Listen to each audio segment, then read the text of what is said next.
buenas noches. En nombre del Consejo Mexicano de Reumatología, les doy la bienvenida a la ponencia del día de hoy, que será impartida por el doctor Luis Felipe Flores Suárez. Para mí es un gusto introducir al doctor. Yo fui su residente en nutrición. El doctor Flores Suárez es médico internista y reumatólogo, egresado del Instituto Nacional de Ciencias Médicas y Nutrición. Es doctorado por la Facultad de Medicina de Mannheim de la Universidad Ruperto Carola de Heidelberg en Alemania. En 2009 fundó la Clínica de Vasculitis Sistémicas Primarias en el Instituto Nacional de Enfermedades Respiratorias, Dr. Ismael Cosío Villegas. Es profesor del curso de alta especialidad en vasculitis sistémicas primarias y del posgrado en Ciencias Médicas de la UNAM. Es miembro del SNI con un nivel 3 y de la Academia Nacional de Medicina. Como todos sabemos, desde 1995 su principal foco de estudio han sido las vasculitis sistémicas primarias, en particular las asociadas a ANCA.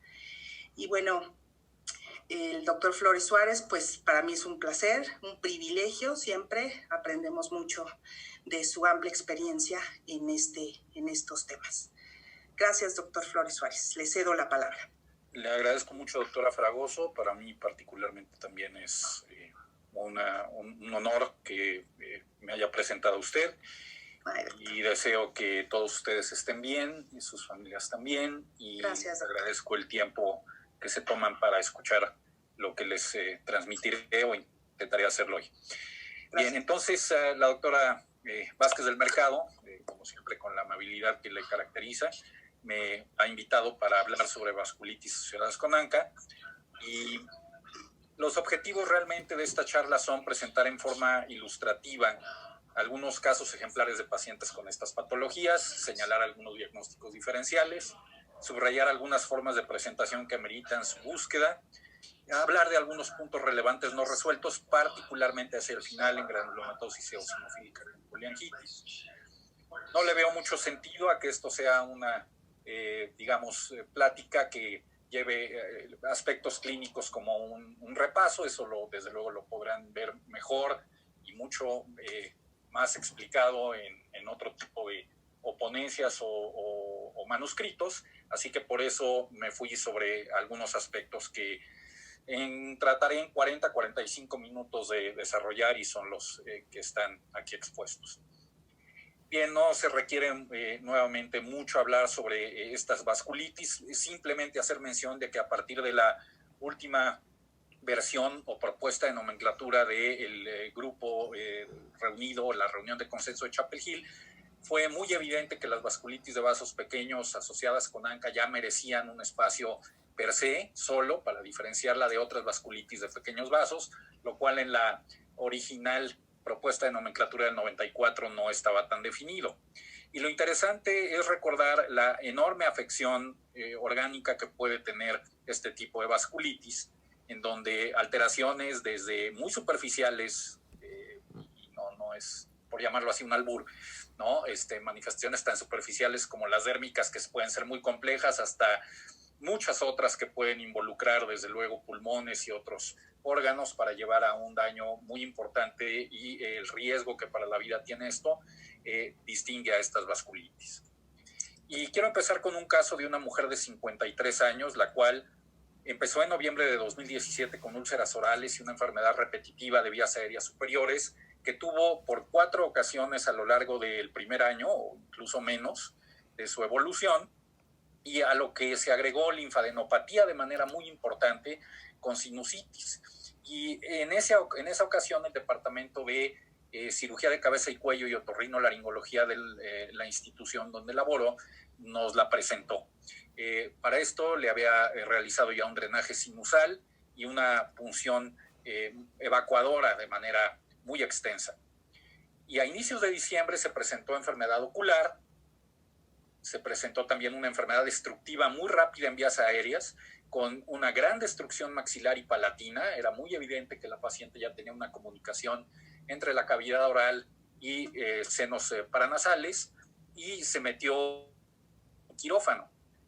La primera interconsulta con nosotros solicitamos desde luego algunos estudios relevantes y los ANCA por inmunofluorescencia fueron totalmente negativos.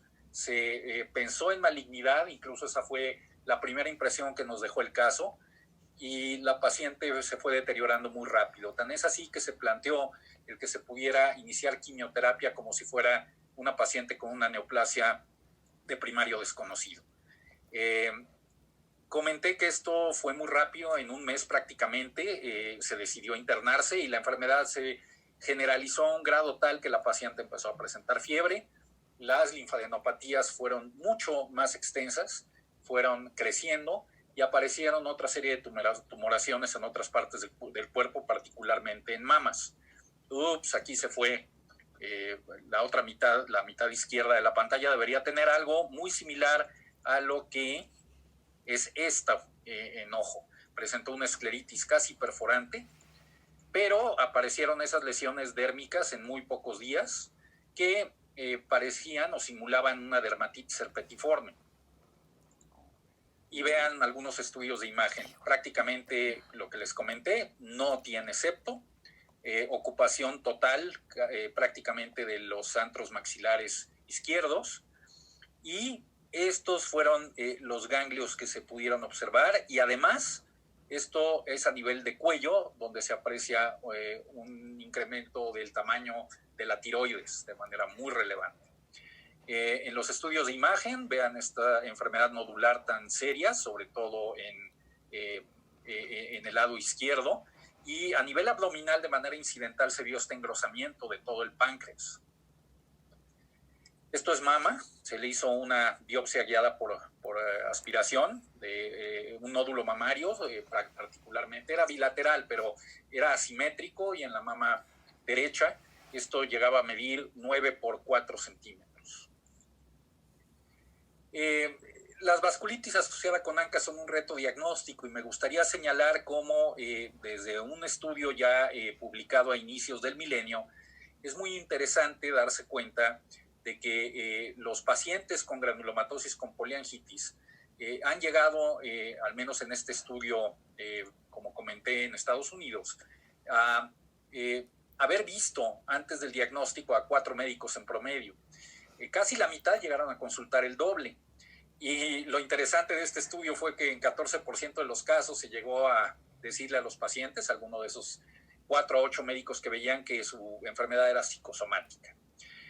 Nosotros en el INER, cuando publicamos los primeros datos clínicos de nuestro grupo de pacientes, la edad, hay que simplemente recordar que en promedio era 10 años menor que en lo que se reporta en las series grandes de Estados Unidos o del norte de Europa, pero que también el inicio de los síntomas en promedio hasta el momento del diagnóstico transcurrían 30 meses. Estamos hablando realmente de 2 años y medio de que el paciente se presentaba y se quejaba de haber empezado con enfermedad, y que esta enfermedad no era, después de muchas visitas y muchos tratamientos, satisfactoriamente resuelta y ni siquiera paliada, pero adicionalmente no se le daba un diagnóstico preciso al paciente.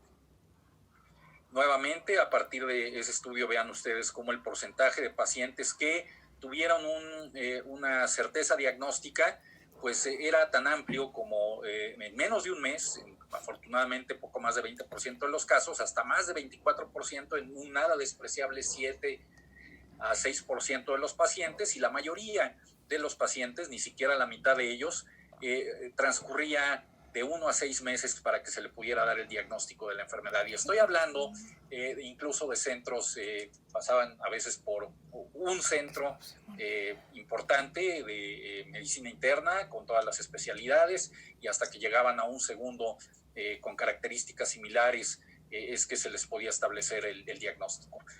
Las sospechas diagnósticas en nuestra serie publicada con visos de ello desde 2013 y después ya en extenso en 2015, de 90 casos, prácticamente más de la mitad, la sospecha inicial eran infecciones, de que podían tener alguna y quedaba en la vaguedad de una enfermedad autoinmune en la quinta parte de los casos, y de que pudiera tratarse de una neoplasia en el 10%. Nadie prácticamente proponía que pudiera tratarse con un poco más de orientación de una vasculitis primaria y mucho menos asociada con ANCA. Entonces, realmente estamos hablando de que los pacientes no tenían con esa sospecha, tampoco una orientación en cuanto a la ruta diagnóstica la más certera, la más puntual y dirigida posible. Y a manera de resumen, simplemente haciendo contrapunto a lo que comenté antes de que no se trataría esta plática de dar una revisión de manifestaciones, y quiero poner en todo caso, resumiendo muchas series, cómo hay ciertas diferencias que pueden ayudar a comprender de mejor manera o a orientar de mejor manera entre las tres vasculitis asociadas con ANCA, cuál podría tratarse. Desde luego, en términos de vías aéreas superiores, por definición, la granulomatosis eosinofílica con poliangitis es la más frecuente, pero no está nada lejos la granulomatosis con poliangitis, tomando en consideración que hasta el 99% de los pacientes en el curso de una de estas enfermedades puede tener alteraciones a ese nivel. Y es muy raro en poliangitis microscópica, aunque hacia, digamos, la tercera de las 4 partes de esta charla veremos que eso también podría eventualmente cambiar un poco.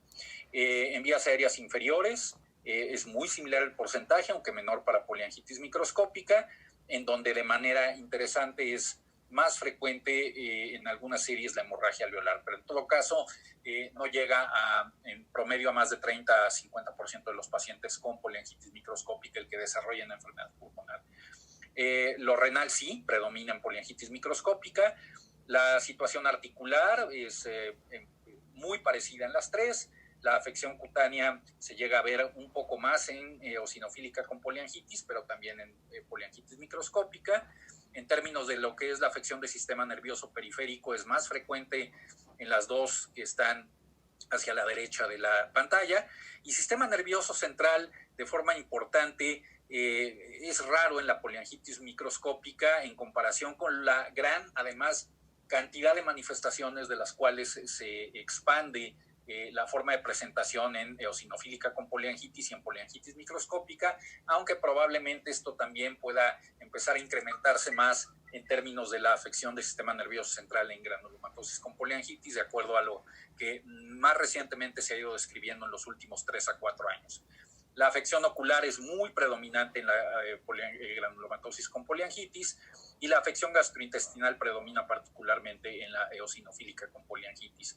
La afección cardíaca, aunque cada vez se reconoce más, no solamente por términos de lo que es el problema que da el tratamiento y el daño que ello conlleva y las alteraciones metabólicas que está cada vez mejor estudiado y demostrado en las tres, más bien digamos que la vasculitis primaria per se de una afección cardíaca es muy raro en poliangitis microscópica y es mucho más frecuente y de manera sustancial como algo incluso a buscar con mayor detenimiento si ocurre en la eosinofílica con poliangitis, mientras que en la granulomatosis con poliangitis lo más que se puede llegar a ver es en una cuarta o una quinta parte de los casos. Volviendo un poco a lo interesante y puntualizando lo que pasó con esta paciente que les presenté en las primeras diapositivas, fueron las manifestaciones cutáneas. Si bien pueden ser tan variadas y abigarradas como lo que sea, así poniéndolo en ese tan coloquial expresión, las alteraciones cutáneas en las vasculitis asociadas con ANCA pueden ser de cualquier índole. Lo interesante con esta paciente, como vieron, es que las lesiones incluso que fueron biopsiadas y que fueron de alguna manera poco específicas en términos de encontrar alguna lesión diagnóstica, parecía una dermatitis herpetiforme en ojos de una extraordinaria dermatóloga que tenemos en el instituto, y esta diapositiva simplemente muestra que cualquier tipo de lesión puede verse presente en ellas. Pongo la del tatuaje porque ya me ha tocado ver algo similar.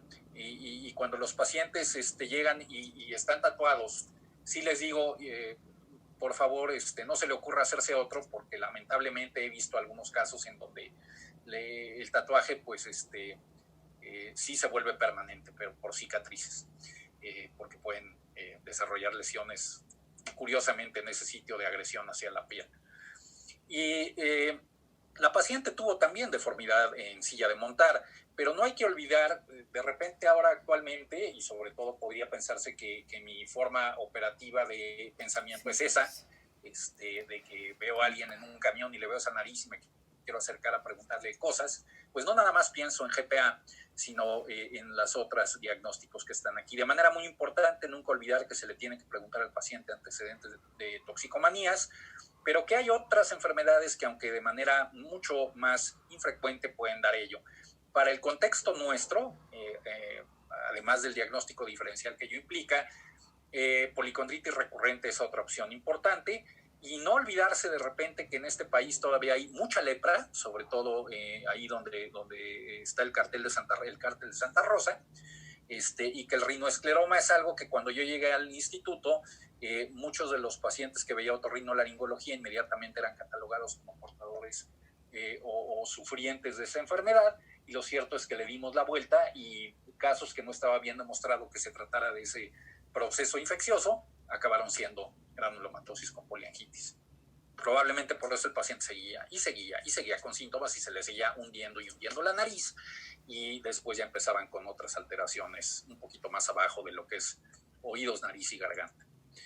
Y bueno, sobre ello iré en un momento más, pero simplemente vean la imagen del lado izquierdo, se parece mucho al nódulo grandote que tenía esa paciente en sus imágenes tomográficas. Y no olvidar tampoco que esta paciente, como comenté, llegó a presentar fiebre, en ocasiones era continua, y que la respuesta inflamatoria sistémica con esa forma de presentación puede llegar a ser un síntoma inicial en 1/3 de los pacientes. De manera interesante, es más frecuente en poliangitis microscópica, pero que algunos pacientes lo refieren hasta en un porcentaje nada despreciable de cercano al 9 de cada 10 en algunas series, y es algo que también hay que tomar en consideración. Otras manifestaciones inusuales en esta paciente fueron desde luego la mastitis, de lo cual personalmente he visto varios casos, aunque nunca me tomé el tiempo para reportarlo. Sí, la doctora Hinojosa lo hizo ya hace un caso en nutrición. La linfadenopatía perdón, escuché como algo. Y por cierto, si alguien quiere hacer alguna pregunta, yo no tengo problema en que en este momento se haga. Pero la linfadenopatía significativa dominante no es algo común en esta enfermedad, y la paciente unos ganglios a nivel de axilas de más de 3 centímetros, en cuello de más de 6 centímetros, y la enfermedad pancreática es algo que desde luego está descrito también, pero no es frecuente. Entonces esto hizo que el diagnóstico tuviera otras orientaciones. De sus estudios de laboratorio muestro que la paciente tenía leucocitosis importante, había tenido una caída de hemoglobina de 13.2 hasta 9, perdón, aquí no está, en menos de un mes, trombocitosis que fue desarrollando en pocas semanas. Procalcitonina fue negativa, no en una, sino en al menos 2 ocasiones. En un mes bajó de albúmina 1 gramo. La función renal y el examen general de orina siempre fueron normales, lo cual también hubiesen probablemente de estar presentes apuntando un poco más a la posibilidad de vasculitis asociada con ANCA. Las serologías para hepatitis crónica y VIH fueron negativos. Los marcadores tumorales, todos los que se le pidieron, fueron negativos. Y entonces, dentro de los estudios que nosotros solicitamos de manera usual, todos ellos fueron negativos. Entonces, realmente, desde el punto de vista serológico, no era muy claro lo que tenía, hasta que, y ya había comentado, que tuvo inmunofluorescencia negativa para ANCA. Se le pidieron las especies y eso es lo que resultó. La histopatología, todas las biopsias, y ya comenté que incluso se metió a quirófano para biopsiarle y tomar tejido de manera extensa, mostraron siempre necrosis. Hay que hacer mención de que las tinciones y los cultivos para microorganismos siempre fueron negativos y no se detectó tejido neoplásico.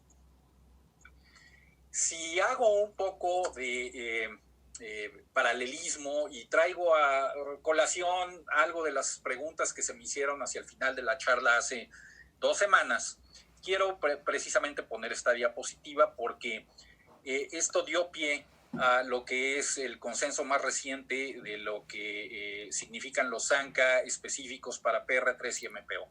Y esto fue un estudio prospectivo hecho en Europa, comandado por la doctora Elena Chernok y el doctor Jean Damaso, en donde hicieron una comparación de los diferentes métodos, tanto de fase sólida como de inmunofluorescencia, por los dos grupos con más experiencia, que son Copenhague y Bad Bramstedt, y otros estudios de inmunofluorescencia automatizada, que a eso se refiere el Aclides y el Europattern, y asimismo estudios por cuentas.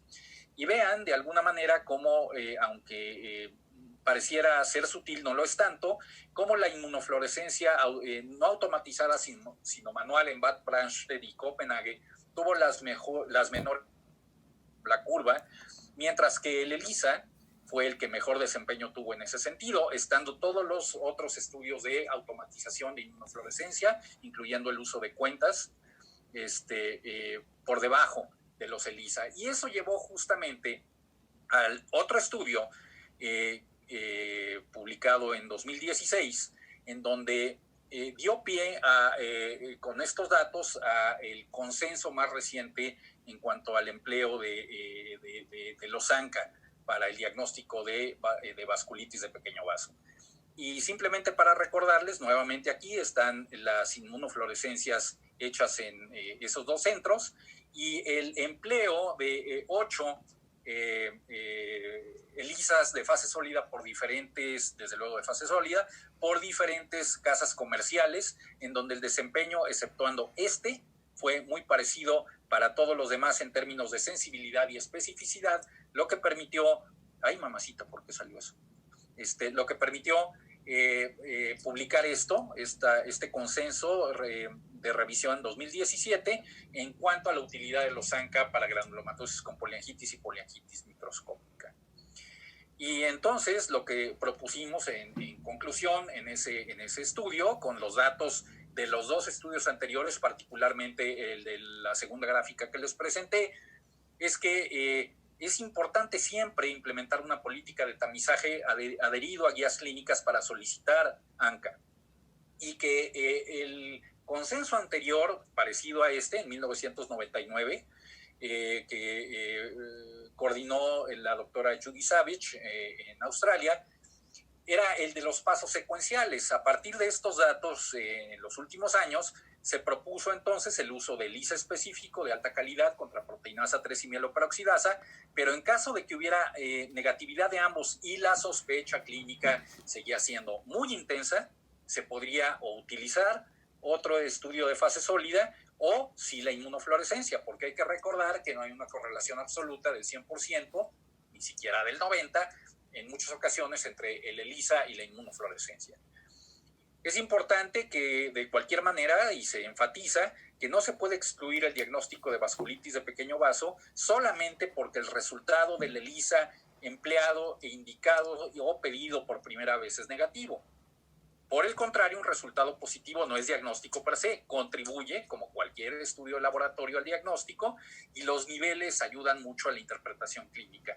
Todo esto requiere evaluación prospectiva que está en curso. ¿Y por qué traigo de nueva cuenta este mensaje?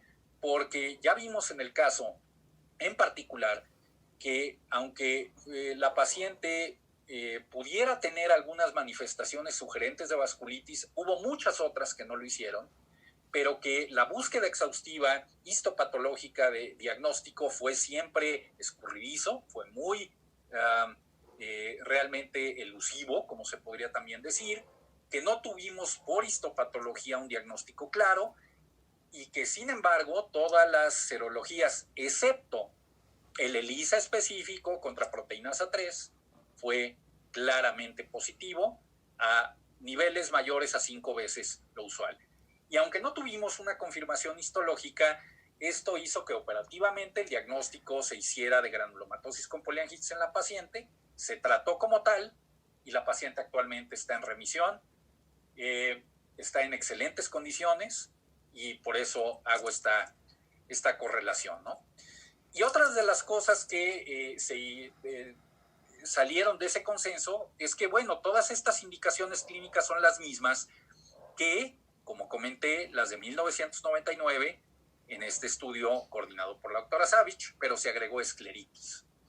Esa fue una nueva adición que no estaba incluida en esto, que además de que añade esta patología o esta manifestación clínica importante, como comenté, cambia la situación de la solicitud y ya no se pasa o se tiende a pasar o se recomienda que ya no se pase, primero por la inmunofluorescencia o la solicitud simultánea de los dos métodos, sino se puede uno ir al ELISA directamente contra proteínas A3 y mieloperoxidasa. Bien, si nos vamos a lo que son las manifestaciones respiratorias en vasculitis asociada con ANCA, al momento del diagnóstico, la frecuencia de ellas, como ya comenté, por definición es muy cercano al 100% en la eosinofílica con poliangitis y más frecuente en GPA que en MPA.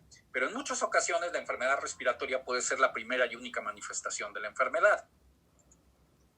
Este es un caso de una mujer de 27 años que tuvo COMBE positivo por 7 años. En julio de 2019 presentó constipación nasal y ótica, tos productiva, fiebre cotidiana, remitente, es decir, todos los días la tenía, bajaba a lo normal y la volvía a tener al día siguiente, de predominio matutino a vespertino hasta 40 grados centígrados.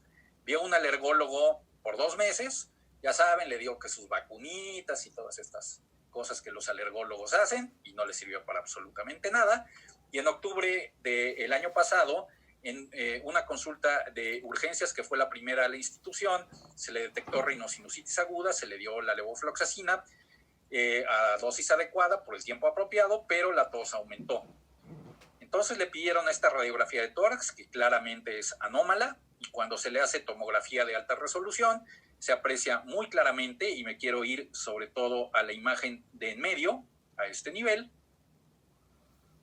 y a estas otras imágenes en corte transversal, en donde aprecian ustedes dilataciones bronquiales muy importantes. Sí hay algo de opacidad, no propiamente no se puede decir que es vidrio deslustrado, algo de atrapamiento aéreo, sobre todo a nivel central, no tanto periférico, pero no hay otras anomalías que no destaquen tanto como estas dilataciones bronquiales. Bien, entonces esta es la historia, lo cual se agregó una tos persistente y una disnea que también llevó a que la paciente se le indicara internarse y someterse desde luego a un protocolo de estudio que llegó hasta la biopsia asistida por videotoracoscopia, donde el diagnóstico o los diagnósticos histopatológicos fueron estos: dilataciones bronquiolares con abundante moco, fibrosis de las paredes bronquiolares irregular y bronquioloectasias por infección. Esa es una interpretación que dio la patóloga, pero lo cierto es que todos los cultivos fueron negativos al momento de su egreso. 3 días después de que salió el 3 de diciembre, el 25 de noviembre, presentó dolor ocular, ojos muy rojos y fotofobia. Acudió al hospital para evitar la ceguera, diagnosticaron queratitis y escleritis, le dieron 3 pulsos de metilprednisolona, se le inició metotrexato y prednisona a 1 miligramo por kilogramo de peso, que se cambió hace 3 semanas a satioprina por aparente intolerancia gástrica, y digo aparente porque hoy le di consulta telefónica, tenía consulta programada mañana, pero como el hospital es COVID y ahora todos somos expertos en COVID, pues no parece que haya sido tan importante, y lleva 3 meses con prednisona 20 miligramos al día. Los cultivos finalmente fueron negativos para microorganismos, todos los microorganismos definitivos, incluyendo desde luego tuberculosis, y hoy que le di la consulta telefónica le reinicié el metotrexato. ¿Por qué es interesante esto? Las bronquiectasias en este estudio hecho en Francia de forma retrospectiva, en los 3 tipos de enfermedad asociada con ANCA, y siendo más el número de pacientes con GPA. De manera interesante, estos autores encontraron que no nada más, ahí dice se asociaron más, no, se asociaron exclusivamente con serología contra mieloperoxidasa. de todos los pacientes de los 3 grupos, quienes estaban categorizados como GPA, pero de manera interesante tuvieron anticuerpos contra mieloperoxidasa, en conjunto con quienes fenotípicamente tienen poliangitis microscópica y por lo tanto tenían anticuerpos contra mieloperoxidasa, los únicos pacientes que presentaron bronquiectasias eran aquellos MPO ANCA positivo. Otros hallazgos de este estudio fue que en análisis multivariado las mujeres se vieron más afectadas por bronquiectasias, pero también hubo asociación de la presencia de ellas con neuropatía periférica. Esto también lo confirmaron de alguna manera en este estudio hecho por Mohammed en Lund, en Suecia, en conjunto con Cambridge, en donde revisando los hallazgos tomográficos en las vasculitis asociada con ANCA, vean cómo prácticamente la presencia de bronquiectasias y de neumonía intersticial usual definen a los pacientes con MPO ANCA positivo en comparación con quien presenta nódulos que se vieron exclusivamente en pacientes PR3 ANCA positivos. En este estudio también, de manera importante, aquellos pacientes que tuvieron bronquiectasias tenían, aunque no fue estadísticamente significativo y probablemente dependiendo de la naturaleza retrospectiva del estudio y además del tamaño de muestra, pero los pacientes tenían también más historia de mononeuritis múltiple. En un estudio al revés, prospectivo, en Japón, de 144 pacientes, vean cómo aquellos pacientes que no tenían neumonía intersticial, pero sí bronquiectasias, predominaron nuevamente aquellos enfermos con serología MPO ANCA positiva. Y es muy interesante este estudio porque, a diferencia de los anteriores, las imágenes se fueron obteniendo en la medida en que el paciente iba teniendo una evaluación diagnóstica por los síntomas por los cuales acudían. De manera importante, la mayor parte de estos pacientes acudieron por enfermedad renal. De hecho, este grupo de pacientes se constituyó alrededor de un estudio prospectivo de glomerulonefritis rápidamente progresivas. Entonces, no es nada despreciable encontrar que más del 10% de los pacientes tenían bronquiectasias, pero que claramente eran predominantes en aquellos pacientes sin alteraciones intersticiales. Nosotros en el INER, esto es algo que está en preparación, decidimos estudiar a los pacientes tomográficamente dependiendo de que tuvieran ya poliangitis microscópica definida y que por lo tanto presentaban enfermedad pulmonar intersticial, ya fuese en el momento del diagnóstico o en el seguimiento, versus pacientes que presentan enfermedad pulmonar intersticial exclusivamente con anticuerpos contra mieloperoxidasa, sin otra serología positiva y sin otras manifestaciones clínicas de enfermedad. Y les puedo comentar claramente cómo si hay ciertas diferencias. Desde luego hay un predominio de alteraciones de neumopatía intersticial en aquellos pacientes que tienen la enfermedad pulmonar sin otras alteraciones clínicas, pero, híjole, creo que salió cortada lamentablemente. Bronquiectasias, encontramos también un porcentaje nada despreciable de ese hallazgo en los pacientes MPO ANCA positivos con enfermedad pulmonar intersticial. Linfadenopatías fueron también una diferencia, pero esas se vieron más en pacientes con poliangitis microscópica definida y después o concurrente con el diagnóstico de poliangitis microscópica, el problema pulmonar. Entonces, estas flechas aquí muestran las linfadenopatías, lo cual no es algo que esté muy reportado al momento, pero en aquellos pacientes con cualquiera de los dos grupos de enfermos divididos, como lo comenté, vean las claras bronquiectasias que también se pueden presentar y desde luego la enfermedad como neumonía intersticial usual que traduce fibrosis.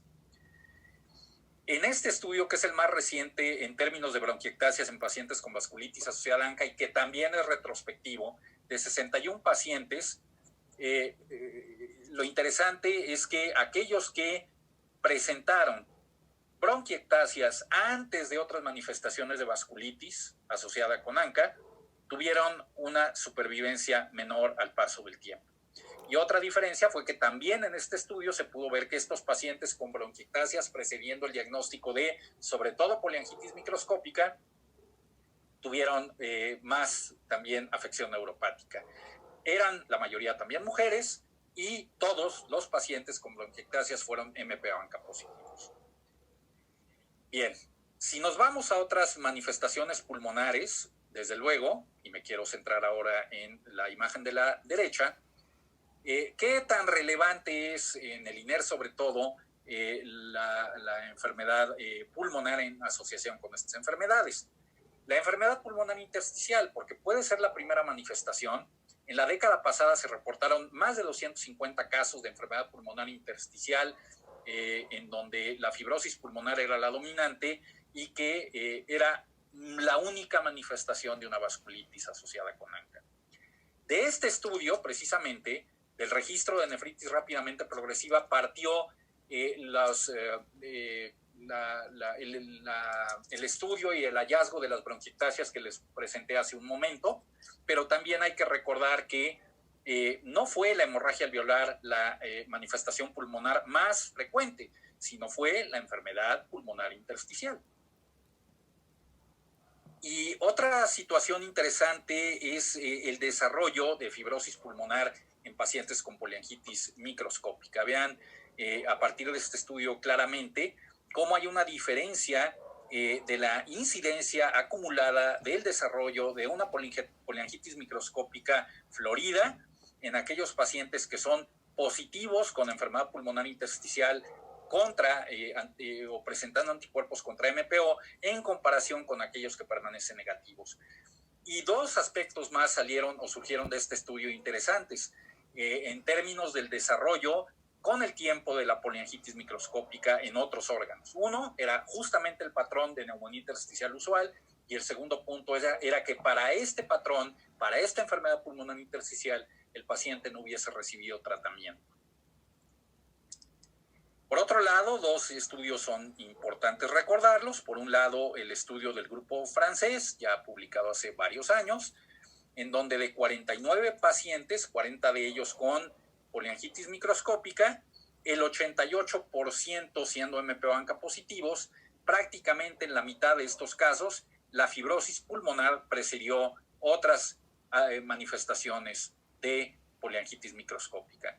Y en el estudio retrospectivo de más de dos décadas en Bad Braunschweig, de 144 pacientes con poliangitis microscópica, 15% presentaron fibrosis pulmonar, pero en el seguimiento hubo una seroconversión de pacientes con lo que aparentemente era una fibrosis pulmonar idiopática a presentar autoanticuerpos contra mieloperoxidasa, y que esto también en términos de supervivencia claramente divide a los dos grupos de pacientes, en donde aquellos que no tienen una enfermedad pulmonar intersticial tienen desde luego una mejor supervivencia en comparación con aquellos que lo desarrollan al cabo de los años. Y esto no es diferente a lo que nosotros vimos y publicamos ya también hace un lustro, en donde la supervivencia de aquellos pacientes con poliangitis microscópica y que desarrollan fibrosis pulmonar es peor, tanto si tomamos en cuenta el análisis desde el primer síntoma, como también desde que se confirma que el paciente tiene poliangitis microscópica. Ahora bien, y aquí no, bueno, muy bien. De tal suerte que el desarrollo de una enfermedad pulmonar intersticial en pacientes MPO-ANCA positivos y aquellos que claramente tienen poliangitis microscópica porque tienen alteraciones cutáneas, renales, neurológicas y luego desarrollan una neumopatía intersticial difusa, el patrón predominante es el de neumonía intersticial usual.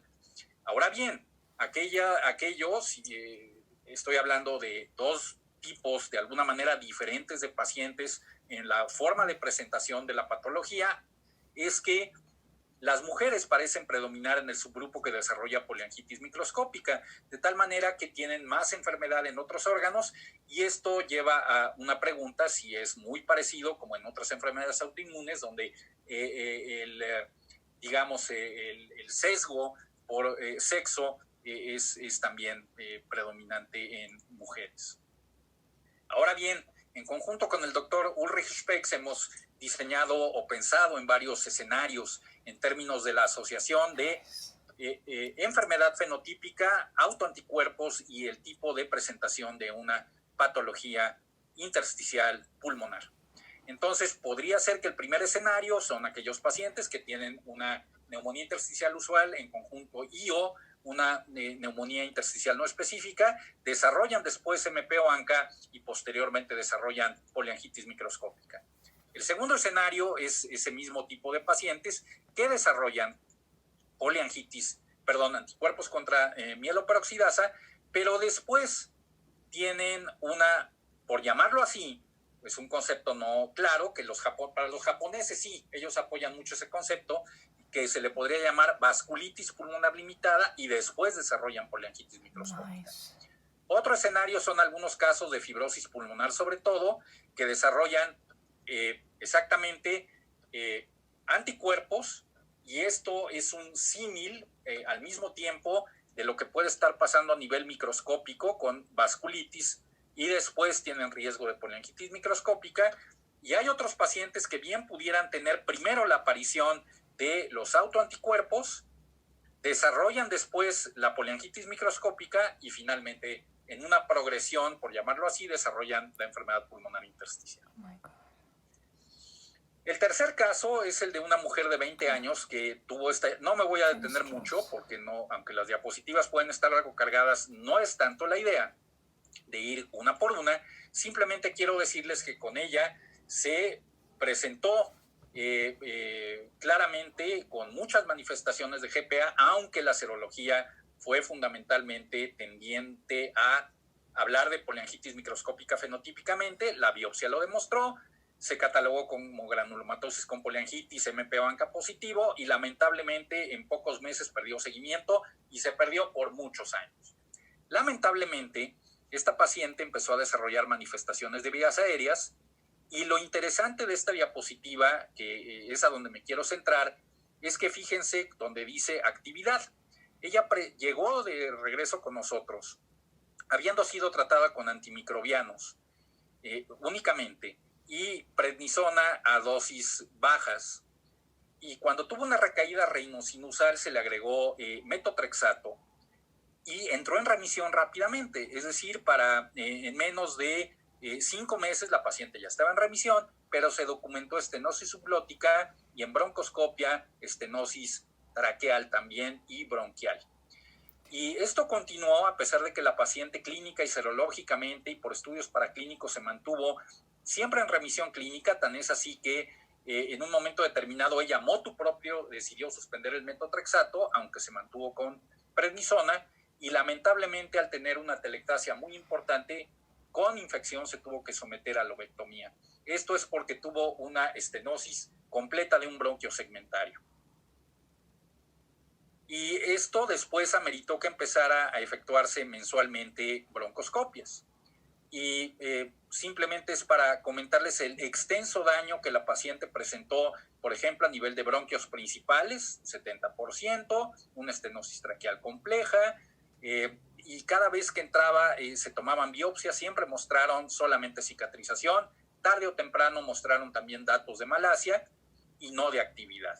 Y esto mes con mes fue el curso de su evolución en cuanto a las vías aéreas.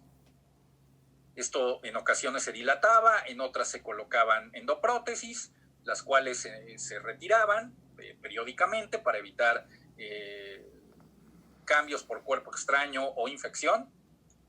Y esto nos llevó a, conociendo que las estenosis traqueobronquiales hasta el momento de que decidimos estudiarlo en nuestro grupo más a fondo, se había reportado en alrededor de 10 a 20% de casos con GPA esta complicación. Y de alguna manera pueden ser las únicas manifestaciones. Pueden consistir en estenosis focales o de varios segmentos, con presencia a veces de nódulos de tejido blando, pues de tejido mucoso o submucoso o solamente engrosamiento, pero pueden llegar lamentablemente, como ven aquí, a la amputación total de bronquios principales y ya no digamos otros segmentarios o subsegmentarios, con esta irregularidad espantosa de la tráquea en prácticamente todo su trayecto. Entonces decidimos hacer un estudio con estas características, con estas definiciones, en forma retrospectiva de 12 años, en donde el paciente por estudio de imagen o endoscópico tuviera diagnóstico también de estenosis traqueobronquial. Localizamos 150 pacientes con datos completos, en donde pudimos darnos cuenta de que afectaba una quinta parte de los pacientes y que nada despreciable, más de 2/3 partes tuvieron la estenosis traqueobronquial como manifestación inicial de la GPA, desde luego con un también predominio en mujeres y con prácticamente la mayor parte de los pacientes con el fenotipo de enfermedad limitada y solamente 1/3 presentaban lo que característicamente se le llama GPA generalizada. La forma de presentación en términos clínicos está aquí ilustrado, siendo la disfonía, el estridor, la disnea y la tos lo más frecuente, y solo pocos pacientes tuvieron hemoptisis o sibilancias.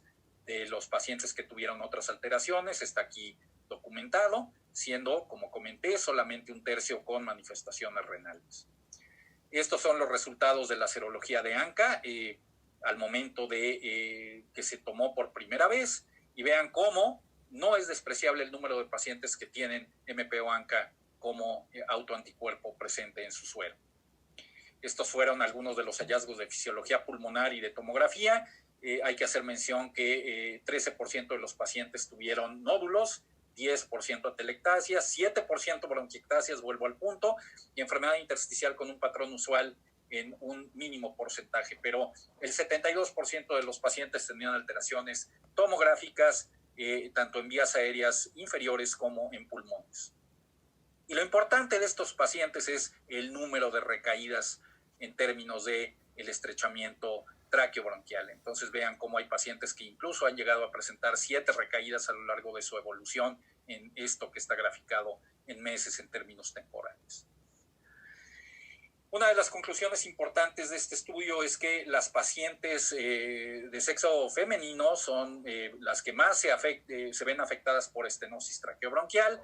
17 pacientes fueron PR3 o CO ANCA positivo, pero no es nada poco o corto el número de pacientes que tienen MPO ANCA positivo. Entonces, una de las cuestiones es si las manifestaciones de vías aéreas son exclusivas a una de las enfermedades o autoanticuerpos presentes. Es una pregunta que no parece ser así al expandirse los datos. Se puede ver cómo puede presentarse en los dos fenotipos y entidades nosológicas así definidas, pero también con ambos autoanticuerpos. Y si a partir de una de nuestras conclusiones influye mucho para esta forma de presentación el sexo.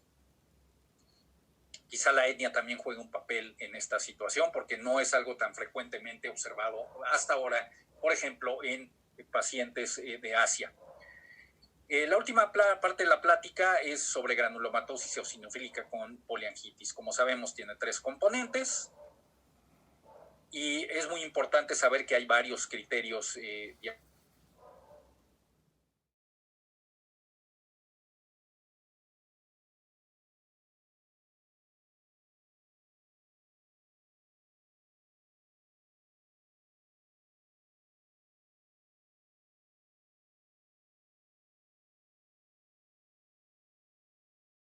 fue mucho mejor lograr este objetivo en quienes recibieron rituximab, pero sobre todo en aquellos pacientes MPO-ANCA positivos.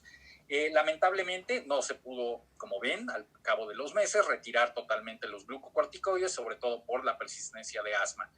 Y en este estudio de este año, muy reciente de la Clínica Mayo, con la doctora Marta Casal Moura, se pudo ver cómo sí se logró en aquellos pacientes, después del empleo de rituximab, la posibilidad de reducir de manera significativa los glucocorticoides, tanto para el control de la enfermedad en forma total, como para el control de los síntomas, sobre todo de asma, y que esto se pudo estratificar claramente también de acuerdo a el tratamiento, no solo de inducción a remisión, sino de mantener como tratamiento de mantenimiento periódicamente el rituximab con este objetivo. De todos modos, para resumir esta parte de la eosinofílica con poliangitis, la ambigüedad diagnóstica existe, por lo que ya comentamos. Hay criterios diagnósticos que todavía están pendientes, pero esperemos que los datos del DCBAS, que cada ACR se va añadiendo una poquito más de información al respecto, puedan ser útiles, y que la estratificación terapéutica basada en la gravedad de la enfermedad y el riesgo de daño irreversible, como en las otras dos vasculitis asociada con ANCA, es una situación que hay que considerar para un mejor tratamiento o abordaje terapéutico de los pacientes. Aún hay traslape, pero se reconocen dentro de la eosinofílica con poliangitis 2 fenotipos, y el asma grave es un reto terapéutico muy importante incluso cuando se controla la actividad vasculítica, porque pueden ir independientemente el curso de una y otra, y ahí es donde se reconoce que hay una pendiente para poder controlar esto, que haga que los pacientes puedan utilizar menos glucocorticoide y por lo tanto menos comorbilidad por ello, menos daño y menos dependencia. Pareciera que lo más eficaz al momento para reducir estos glucocorticoides es el mepolizumab. En conclusión de la charla, hay varias formas de presentación de la vasculitis asociada con ANCA. Unas son usuales, comunes o añejas, pero hay unas nuevas, como puede ser, desde luego, la enfermedad pulmonar intersticial, las bronquiectasias, y ya no me detuve, claro, a otras más, incluyendo síndromes neuropáticos periféricos, paquimeningitis, síndromes coronarios agudos, etcétera, y que todavía hay muchos aspectos no alcanzados por las terapias actuales o indefinidos que vale la pena seguir promoviendo pues el interés en estas patologías. Quiero agradecer por muchas de las diapositivas aquí presentadas al doctor Goethe Sacoto, a la doctora Erika Marroquín y a mi querido amigo el doctor Ulrich Spex. Y bueno, pues estoy abierto a preguntas sin dejar de hacer este anuncio, que vuelvo a hacer, en términos de que se interese por el curso de alta especialidad. Esperemos que ya sin COVID, el año que entra, lo veo difícil, pero al menos que ya podamos volver a ver pacientes todos, así como los programas de maestría y doctorado en ciencias médicas en esta área del conocimiento y de nuestra ocupación médica. Muchas gracias.